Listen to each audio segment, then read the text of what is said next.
Bienvenidos al Museo Virtual sobre la historia de las tecnologías de la información y la comunicación. Uno de los grandes hitos de la humanidad fue la recolección y el almacenamiento de la información. Desde el tiempo antiguo se lo hacía de una manera más rupestre a través de las piedras, en donde se tallaba toda la información, sobre todo información comercial que tenían a veces con el intercambio cultural. Después esto fue evolucionando hasta algunas personas, como los escribas, que ya se conformaban en grupos y eran personas especializadas para recolectar toda la información y plasmarla en un documento. Esto también tuvo que ver con la evolución de la escritura, con la evolución del alfabeto y con la evolución de cada cultura en poder sintetizar ese alfabeto de una manera más práctica. Fue durante la Revolución Industrial que se dio un acontecimiento importante que vino a marcar un antes y un después en la historia de la humanidad. Aquí es donde la tecnología empieza a avanzar con gran velocidad. En esta época se dieron grandes eventos y sucesos que cambiaron la historia y con ello también se tuvo que recurrir a la innovación de nuevos artefactos que ayudaran con la recolección de información, con el movimiento de esa información y también con la innovación de la industria que se estaba dando en ese momento. En esta época aparece para 1804 el ferrocarril, para 1820 la calculadora, para 1829 la máquina de escribir, para 1837 el telégrafo, utilizado también para comunicarse desde diferentes lugares. En 1876 aparece por primera vez el teléfono y en 1879 el bombillo eléctrico marca también un hito importante en lo que es la electricidad. Las herramientas informáticas empiezan a evolucionar con gran rapidez. Para 1939 nace la primera memoria RAM, que es el inicio de lo que hoy conocemos como las computadoras que tenemos en nuestro hogar o en nuestros medios laborales. Para 1935 ya están los procesadores múltiples, pero esta primera base de los computadores que tenía como principio el archivar y el procesar la información seguía teniendo el inconveniente de que eran demasiado grandes y se necesitaba de mucho personal para que funcionaran. Con el tiempo se fueron haciendo cada vez más compactas, más pequeñas y más ágiles en su labor. Para 1946 salen las primeras computadores digitales que ya son mucho más eficaces y mucho más compactos, mucho más manuales, mucho más sencillos de utilizar. Es en esta época también que nacen muchas marcas, por ejemplo como Apple, que es una pionera de la tecnología, y otras más. Entre 1974 y 1984, con el auge de cómo estaba evolucionando la tecnología, se le empezó a apostar también a esta área y esto hizo que los computadores fuesen una herramienta cada vez más esencial dentro de la vida cotidiana de las personas y con ello pues se llevaron ya a lo que hoy conocemos en aulas, en lugares de trabajo, en los hogares, porque sintetizan la información, nos permiten interconectarnos de una mejor manera y también muchísimo más rápida.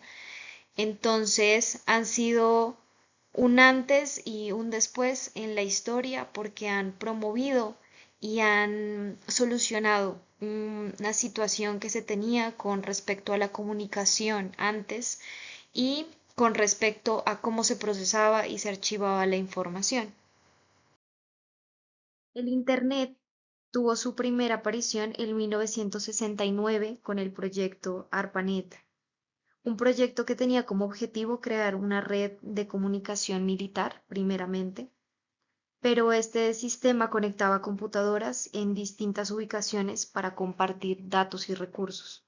Evolucionó un poco más en 1983, en donde ya estas redes se pudieron interconectar, y después evolucionó mucho más a lo que hoy conocemos como el Internet en 1991, donde ya entró un científico, Tim Berners, con un sistema de hipertexto que permitió a todas las personas acceder fácilmente a los documentos y páginas a través del navegador.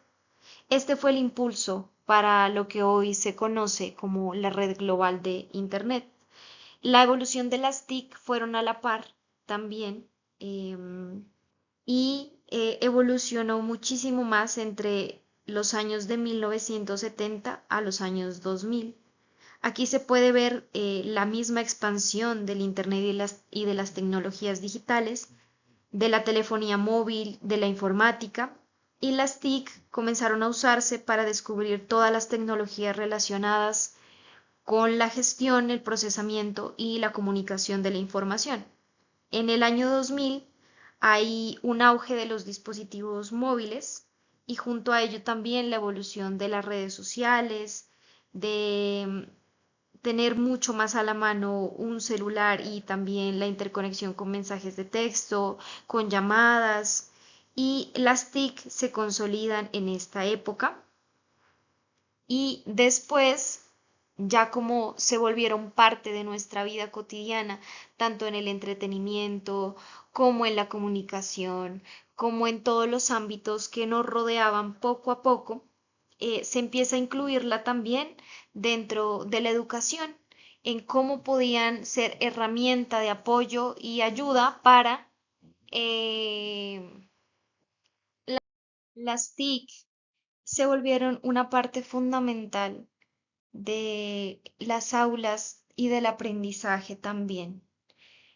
Con ella se trajo lo que es la interconexión, y las TIC aparecen como herramientas informáticas que procesan, almacenan y recolectan la información. Antes, la información estaba muy sesgada para unos pocos.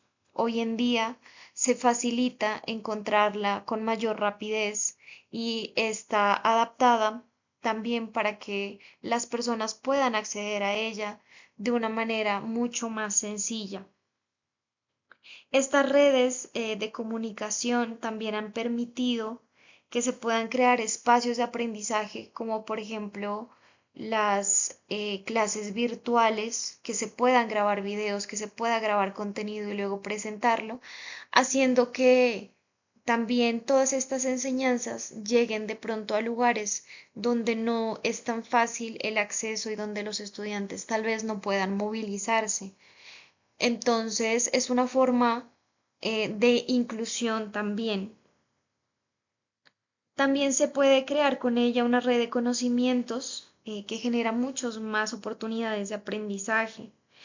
A través de ella siempre se puede hallar experiencias, ejercicios prácticos desde diferentes formatos que se pueden adaptar a las necesidades de cada estudiante, ya sea por medio de videos, por medio de imágenes, por medio de audios, podcasts, por medio de la música. Amplía la posibilidad de herramientas que se pueden utilizar para personalizar eh, lo que se va a dictar dentro del aula. También para los maestros permite y tiene dentro de sí algunas herramientas y aplicaciones que le ayudan a organizar los contenidos temáticos, que le ayudan también a revisar, por ejemplo, por cada estudiante, qué necesidades podría tener para adaptar las actividades a él, y también plataformas que facilitan la evaluación de esas mismas enseñanzas dentro del aula.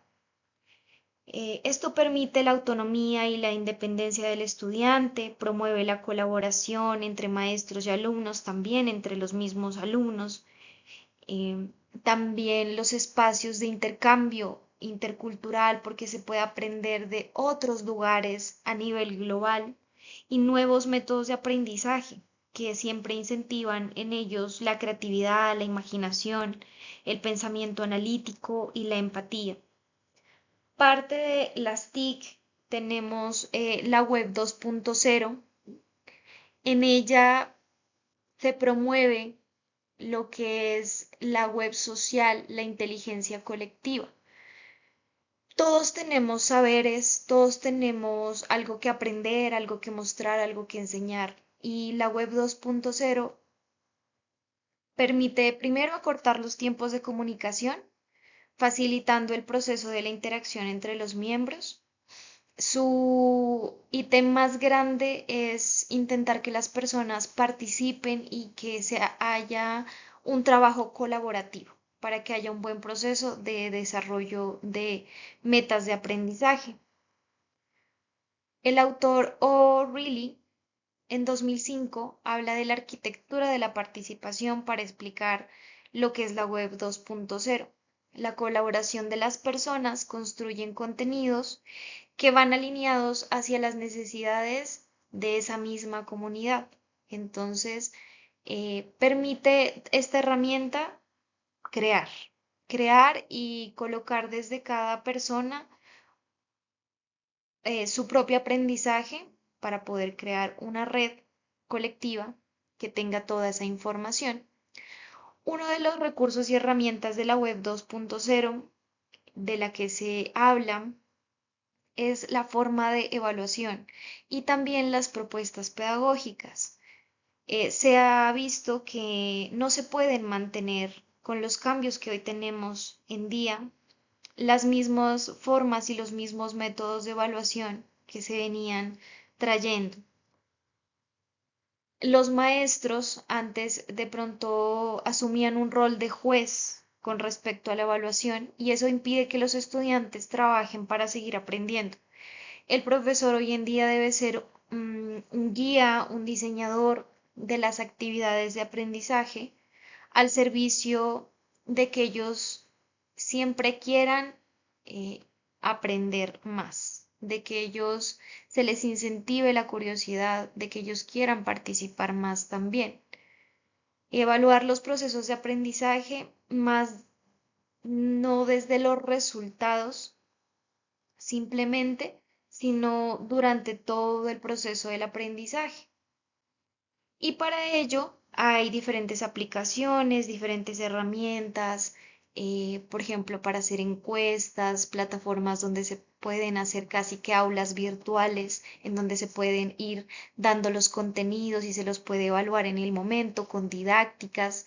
Y todo eso sirve para ayudar y promover lo que se está enseñando dentro del aula y le facilita los procesos tanto al maestro como al estudiante.